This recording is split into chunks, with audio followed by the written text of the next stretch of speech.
If someone could only judge you by your actions, what type of story do you think your actions would tell them? What kind of person do you think they would think you are based on your actions?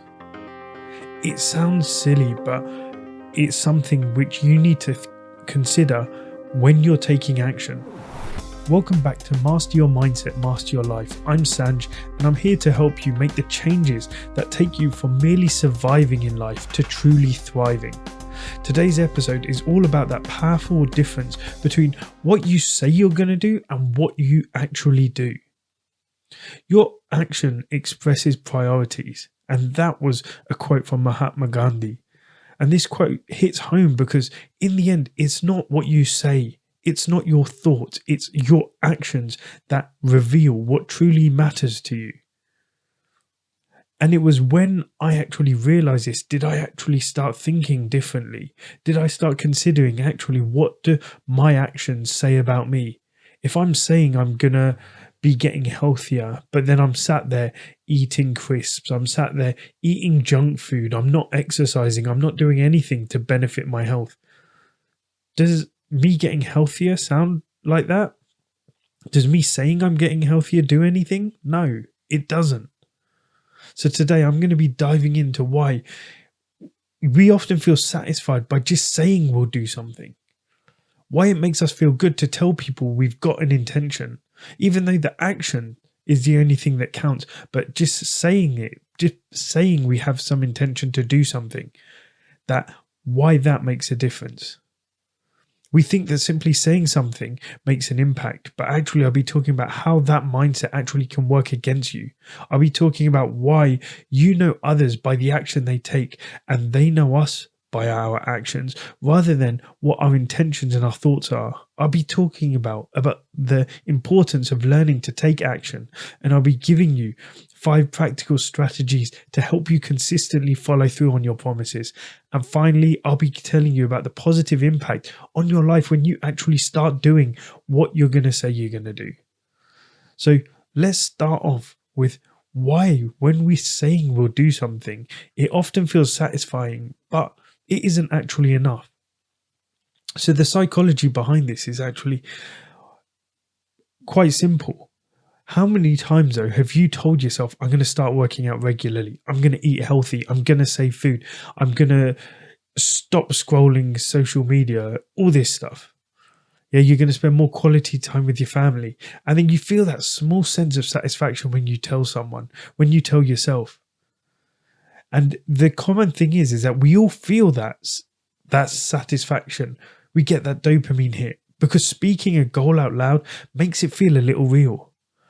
And there's actually a psychological term for it, and that's the intention behavior gap. And when we say we'll do something, when you're saying to someone, yeah, I'm going to commit to this, your brain will reward you with a small dopamine boost. And that is the feel-good chemical. And it feels great for when you get that, because it's like making a little bit of commitment. But the problem is you're tricking yourself into thinking that satisfaction of saying it is the same as doing. So you're tricking yourself thinking that if you tell loads of people what your intention is, that it's the same as doing it. But just declaring your goal can give you up to 40% of the same satisfaction as you'd get from actually achieving it. So it's no wonder you get stuck, because you're just telling people and telling people and telling people, and you're never taking any action on it. But you just think you are, because you're telling people your intention, you're getting that dopamine hit, but you're not changing anything. But here's a twist: when you constantly declaring it and you're not following through, you actually start chipping away at your own self-trust. You start actually lowering your self-confidence. You start losing faith in yourself because your subconscious mind starts to believe that your own words that you're saying to yourself and to those around you, they actually mean nothing to you. And over time, you're going to lose confidence in yourself because you haven't built a track record of taking any action. Think about when you say things. If your kid says to you, yeah, I'm going to clean my room, and then they don't do it. Your kid promises you to do their homework, but they don't do it. Although you still love them, you start to lose a bit of faith. You're there like, well, come on, you said you were going to do it. Go with it. You hold your friends to high standards. When they say something to you, you want them to commit to it. Yeah. So the takeaway here is saying something is a start, but it's only step one. Without action, those words lose power. It can harm your self-belief and can actually ruin the trust that you have in yourself. And not only you, the people around you, they'll lose faith in you too. The people around you, they don't know you by what your thoughts are, what your intentions are. Yeah, they know you by what you say, but the main thing they know you by is your actions. Think about, how do you perceive others? If you've got that friend who always says, yeah, I'll be there on time, and then, or I'll meet you there, and at the last minute they cancel. What is your thought about that person? You start to lose faith in them. You know that you're going to stop, that is just not going to happen. You know that no matter what you commit to, they're not going to show up. They're going to come up with an excuse. Yeah. You know someone who talks about their big plans, but never does anything about them. And over time, they're like, oh yeah, this wasn't the right time. It wasn't working out for me, X, Y, and Z. Over time, what you do is you start to tune out what they say, because you know that it's all talk. You know that they're never going to commit, that they're never going to follow through. You're wired to trust actions more than words. And this is true across every single area of your life, whether it's in family, friendships, workplace. Your actions define you far more than your words ever will. Imagine a dad who promises his kids he'll make it to their games but rarely shows up. Imagine a mum who promises to make their kids' favourite food but then never does it. Over time, these kids, they'll start to see them as unreliable, no matter how sincere those promises are. The same goes for us in all relationships. The people around you are constantly interpreting your actions as a measure of who you are and what you stand for. You are more likely to build trust when your actions align with what you say you're going to do. So think about that. Almost everyone values what you do more than what you say. This is why being someone who commits to the things they say they're going to commit to, who takes actions on their words, is so impactful. It's how you build trust in your life. It's how you build respect and credibility. So remember, you're defined by what you do, not what you say you'll do. Yeah. And sometimes it can be hard. Sometimes there will be moments where you are actually unable to show up. You may not be able to commit. Something does come up. The world and life can get in the way. But if you are someone who commits to what they say to 99% of the time, people will realize that the one-off, it's a good reason. They will realize that you're not someone who's just going to flake out because they couldn't be bothered. They're going to realize that actually the commitment that you made is a priority. So something that broke that commitment must be important. But the question is how do you start becoming a person of action? Number one is create accountability. Find someone you can share your goals with. Yeah. If you got someone to just give you that push, to be there by your side, to help you on your journey, that's number one. It makes it so much easier for you to commit when you've got someone either helping you or doing it alongside you. Number two is track your progress. There's a lot of power when you're seeing your progress. Use a journal, a chart, an app, something. Me personally, I prefer to see pen and paper. I want to see it there in front of me. I don't want to have to go into my phone, open up an app and then scroll through it. No, I want it there in front of me, stuck on the wall, a massive calendar, whatever it is. Yeah, this helps to build momentum and it helps give you proof that you're actually a person of action. It can also boost your motivation as well. The third thing is to set your clear and actionable goals. And you want to be healthy is vague. I want to save money is vague. Your better goal would be something like, I want to eat 5 good meals, 5 good dinners a week, and I've got 2 cheat meals. I want to save £10,000 this year. Break your goals down into specific and actionable steps, and then you know exactly what you need to do. And this third one leads on to the fourth one, is start small and build up. Again, I've said this before, start tiny, literally, so it almost takes zero effort to do the first step. Do that tiny first step, celebrate your win, and then move on to the next one.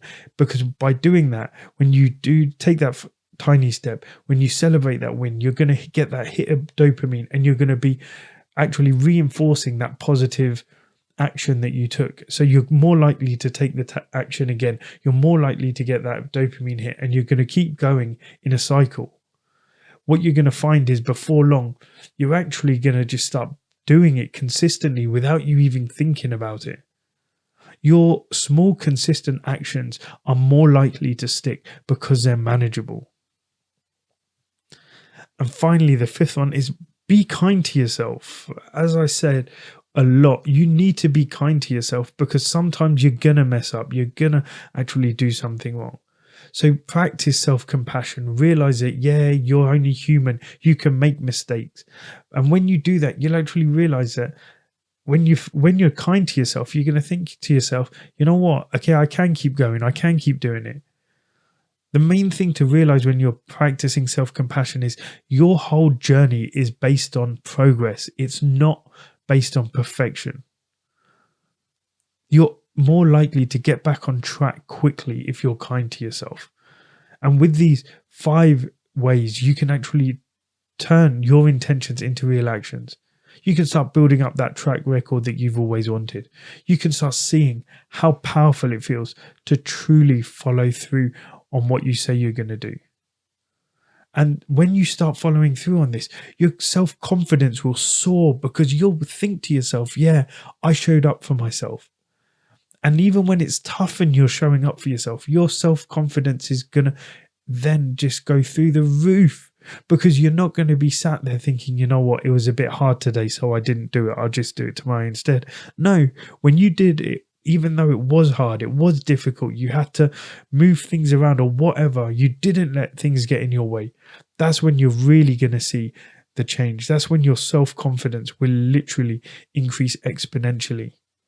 You'll notice positive shifts in your life, in your relationships, because when people see that you're reliable and you're true to your word, they'll start to build respect for you.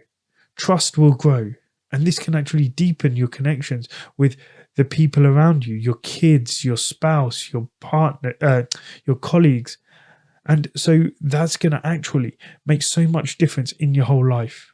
And finally, you'll be more fulfilled and happier, because you'll know that actually you're doing what you say you're going to be doing. Your actions are aligning with your words, with your values, and you're going to experience a stronger sense of purpose. You're no longer living in that kind of conflicted area between what you want to do and what you actually do. And this brings a new level of contentment into your life. So it's not just about achieving goals, it's about transforming your entire life from the inside out. So remember, you are not what you say you'll do. You are what you actually do. So think about the question at the beginning again. If your actions were the only story of your life, what would they say? What would someone seeing your actions, what kind of person would they think you were? Start small, take one step at a time, and remember, it's never about perfection. It's about becoming the person who takes action even when it's challenging, even when they don't want to. It's about someone who's willing to stay committed. Thank you so much for tuning in to today's episode. If it resonated with you, share it with a friend or family member who needs that motivation to take action. And remember, the life you want is built with one action at a time. If you like this episode, please leave a rating or a review. And if you would like to join a community where you're surrounded by people who want to support you, who want to challenge you and want to hold you accountable for becoming the best version of you, drop me a DM at just.live.coaching and I'll send you the link to my Facebook community. So until next time, keep moving forward, keep taking those steps towards a person you want to be. Keep seeking, keep growing, and keep mastering your mindset so you can master your life. Thank you.